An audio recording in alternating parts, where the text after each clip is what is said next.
You think you know Winnie the Pooh, the honey-loving bear of childhood innocence, the gentle friend who wanders through the 100-acre wood with his companions, teaching generations of children about friendship and simple joys. But the Winnie the Pooh, you've been told, is a carefully constructed lie. The origin of this beloved character emerges not from the whimsy of a father creating stories for his son, but from the shattered psyche of a man traumatized by one of the most horrific conflicts in human history. A man who didn't create these characters to delight children, but to process the horrors he couldn't speak of directly. What you're about to learn will permanently alter how you view this cultural touchstone. The truth has been sanitized, obscured, and repackaged, but the darkness persists beneath the friendly veneer we've all been sold. A. Milne didn't merely create a children's story. He encoded the psychological devastation of World War I into a narrative framework that would allow him to speak the unspeakable. The 100-Acre Wood isn't a place of innocence, but a landscape of psychological trauma, and each of its inhabitants represents a different manifestation of war-induced psychological damage. Picture the trenches of the Somme in July 1916, the deadliest battle in British military history. A. Milne is there, serving as an officer with the Royal Warwickshire Regiment. The sounds of shell fire are constant, the smell of death inescapable. Men around him disappear in explosions of mud and flesh. Those who survive often return fundamentally changed shells of their former selves. Milne was wounded during the war and suffered what was then known as shell shock, what we now recognize as post-traumatic stress disorder. But in post-war Britain, men weren't permitted to speak of their psychological wounds.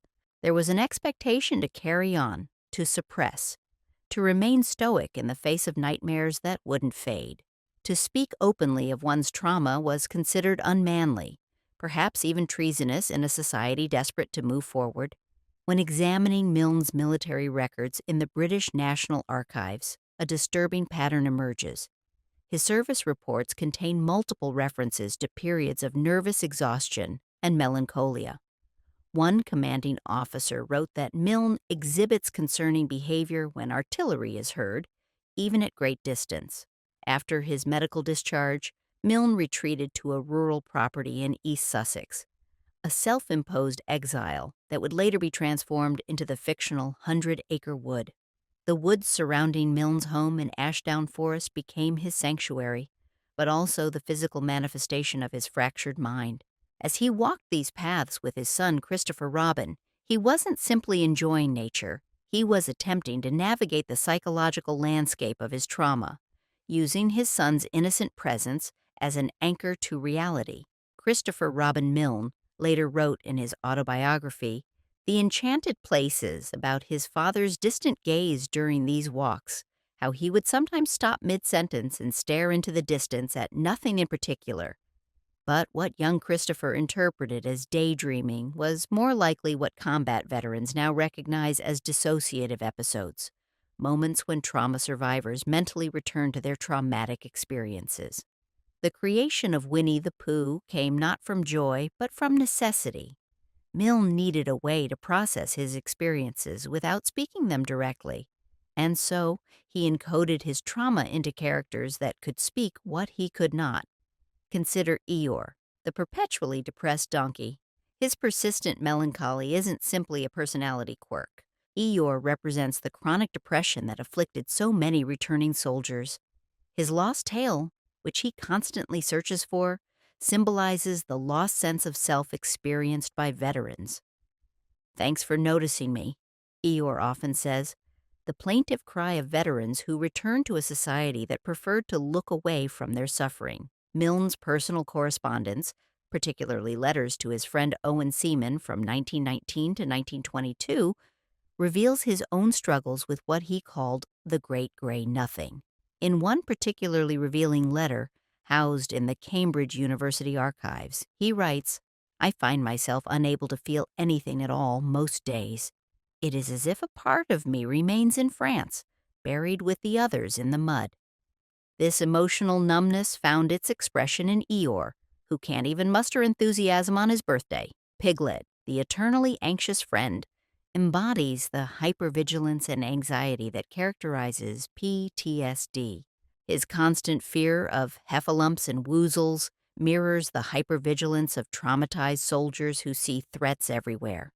Piglet's small stature represents the helplessness Milne and his comrades felt in the face of industrialized warfare. In his original manuscripts, housed at the New York Public Library, Milne's early drafts show Piglet's anxiety was initially even more pronounced, with the character unable to leave his house for fear of unseen dangers. Rabbit represents the obsessive, controlling behavior that many trauma survivors develop as they attempt to create order from chaos. His need to control his environment and his neighbors mirrors the desperate need for structure that many returning soldiers clung to. In his garden, in his rules, in his constant planning, Rabbit seeks the order that war had violently stripped away. Owl represents the intellectual dissociation some survivors employ, using grandiose language and false expertise to create distance from emotional reality. His pretense of wisdom masks an inability to actually solve problems, much like the military leadership whose wisdom led to catastrophic losses and failed strategies. Milne, an educated Cambridge man, would have recognized this type of intellectual defense mechanism in himself and others. But it's Winnie the Pooh himself who represents the most disturbing aspect of Milne's encoding, the bear of very little brain, constantly seeking honey, constantly getting stuck, represents the numbing behaviors trauma survivors employ. Pooh's honey addiction is a thinly veiled reference to the alcoholism and drug dependency that ravaged returning soldiers seeking to numb their psychological pain. When Pooh gets stuck in Rabbit's door after consuming too much honey, the metaphor is clear to those who understand addiction. He has consumed to the point of self-destruction, yet cannot stop himself. Milne knew this behavior intimately. His medical records, partially sealed until 1975, revealed prescriptions for various sedatives and painkillers following his discharge. Letters from his wife Daphne to her mother in 1921 make concerned references to his evening drinking becoming a worry. Tigger, who doesn't appear until the second book, represents another response to trauma, the manic energy, risk-taking behavior, and false bravado that some soldiers developed. Tigger bounces uncontrollably, claims capabilities he doesn't possess, and crashes through life with a dangerous enthusiasm that masks deeper issues. His inability to recognize his limitations nearly leads to catastrophe multiple times, a pattern Milne would have recognized in comrades who returned seemingly untouched by war, only to engage in increasingly reckless behavior. Kanga and Roo present the most complex encoding. They represent the only functional family unit in the 100-acre wood, the domestic ideal that soldiers fought to protect, yet returned too damaged to fully reintegrate into. Kanga's overprotectiveness of Roo mirrors the heightened concern for children that Milne and other survivors developed, knowing how quickly innocence could be shattered. Christopher Robin Milne would later write about his father's abnormal preoccupation with preserving his childhood innocence, at times becoming distressed when his son showed normal signs of growing up. The character of Christopher Robin himself, the only human in this landscape of trauma, represents hope for the next generation, but also Milne's fear that his damage would be passed on. In the stories, Christopher Robin is able to move between the real world and the 100-acre wood freely. He is untroubled by the neuroses that define its inhabitants. He represents what Milne hoped for his actual son, that he might know of these damaged states of being, but not be trapped within them. But the most chilling aspect emerges when examining the structure of the stories themselves. The 100-acre wood is a closed ecosystem of traumatized individuals attempting to care for each other despite lacking the capacity to heal themselves. They engage in what trauma specialists now call repetition compulsion, constantly reenacting scenarios that mirror their original traumas in an unconscious attempt to master them.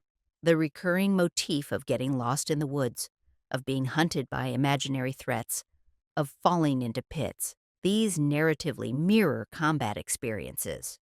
The characters repeatedly face situations where they are helpless, confused, and in danger, just as Milne and his comrades had been in the trenches. Yet in the stories, unlike in war, there is always a resolution, always a return to safety. The stories represent Milne's desperate wish for control over a narrative that had spiraled beyond any individual's control in the chaos of war. Doctoral research by British literary historian Margaret Hammond at the University of Edinburgh revealed that early drafts of the Pooh stories, examined through special collections access, contained far darker elements. One abandoned chapter, titled "The Pit," described Pooh and Piglet falling into a muddy hole they couldn't escape, with rising water and encroaching darkness. The parallels to trench warfare are unmistakable. This chapter was excised before publication, deemed too disturbing for a children's book.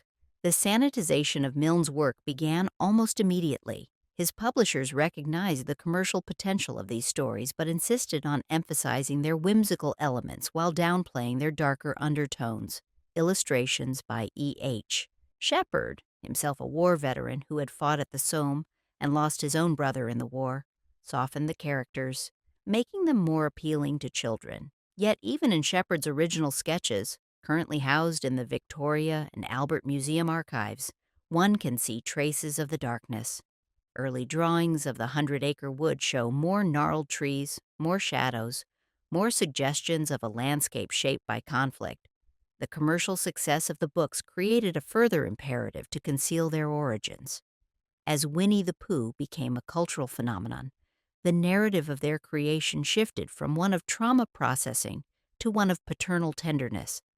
The story of a father creating delightful tales for his son was more marketable than the reality of a war-shattered man, encoding his psychological damage. This sanitization has continued and intensified over the decades.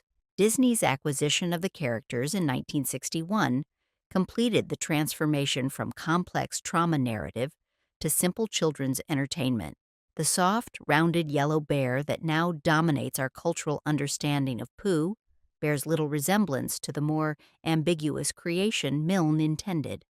The animated versions stripped away the final layers of darkness, completing the transformation from trauma narrative to commercial product.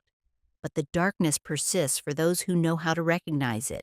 In the original text, when read with an understanding of trauma, the evidence is unmistakable.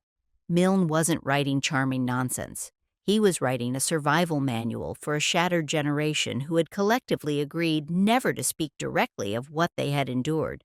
Contemporary audiences would have recognized this instantly. The first Pooh book was published in 1926, just 8 years after the war's end. Every adult reader would have been touched by the conflict, if not through direct service, then through the loss of family members, the care of wounded veterans, or the national economic and psychological aftermath. They would have seen their own struggles reflected in these seemingly innocent tales.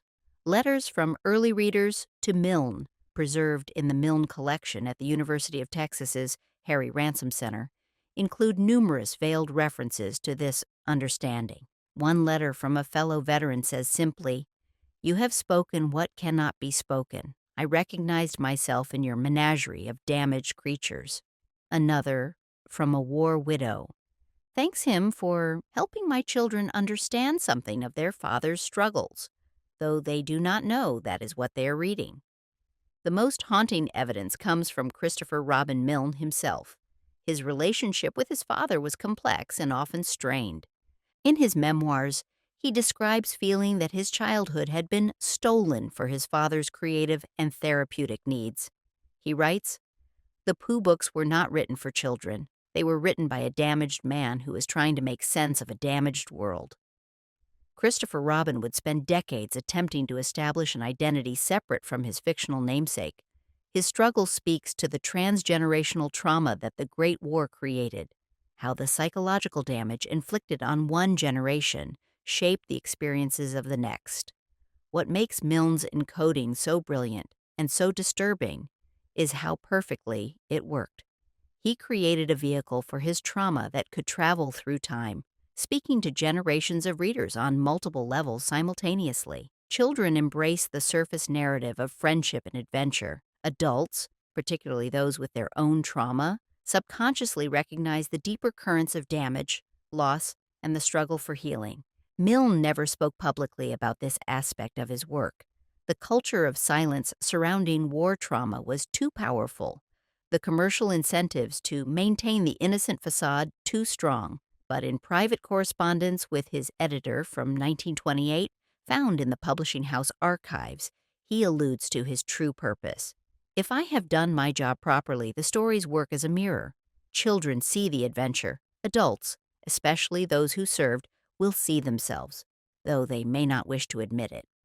The success of this encoding ensured that generations of children would internalize these models of trauma response without recognizing them as such. The cultural ubiquity of Pooh normalized these behaviors. Eeyore's depression, Piglet's anxiety, Pooh's addiction, Rabbit's controlling behavior, Owl's intellectual dissociation, Tigger's manic compensation.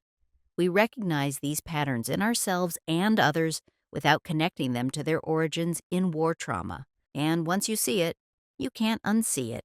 The next time you encounter Winnie the Pooh, whether in the original books, the Disney adaptations, or the countless commercial products bearing his image, look past the honey pots and the friendly smiles.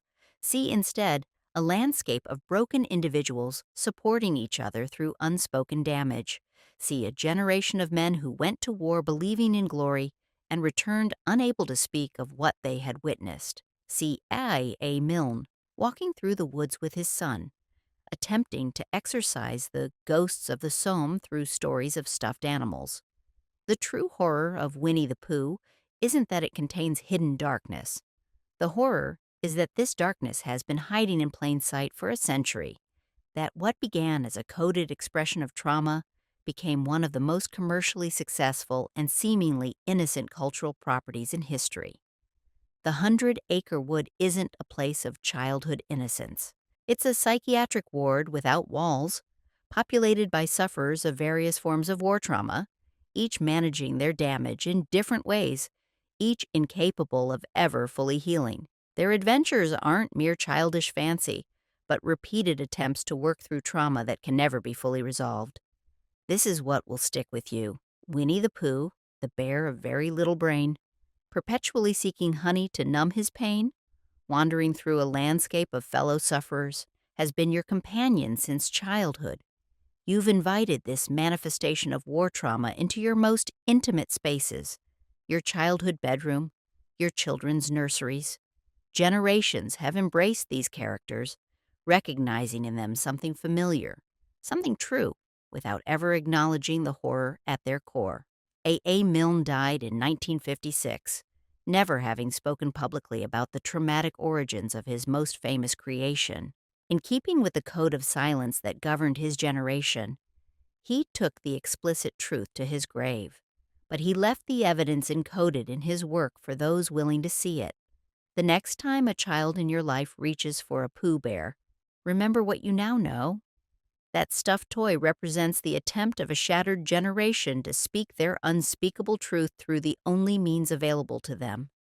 The innocence you perceive is the final and most heartbreaking casualty of a war that ended over a century ago, but whose psychological shrapnel continues to wound us in ways we've only begun to understand. In the end, perhaps that is the most disturbing truth of all. Not that Winnie the Pooh emerged from trauma, but that we've embraced this trauma so completely, so lovingly, so unquestioningly, that it has become inseparable from our understanding of childhood itself. The 100-acre wood isn't a place of whimsy. It's a memorial to a lost generation, hiding in plain sight, speaking its truth to anyone willing to hear it. And now that you know, you'll never hear it silenced the same way again.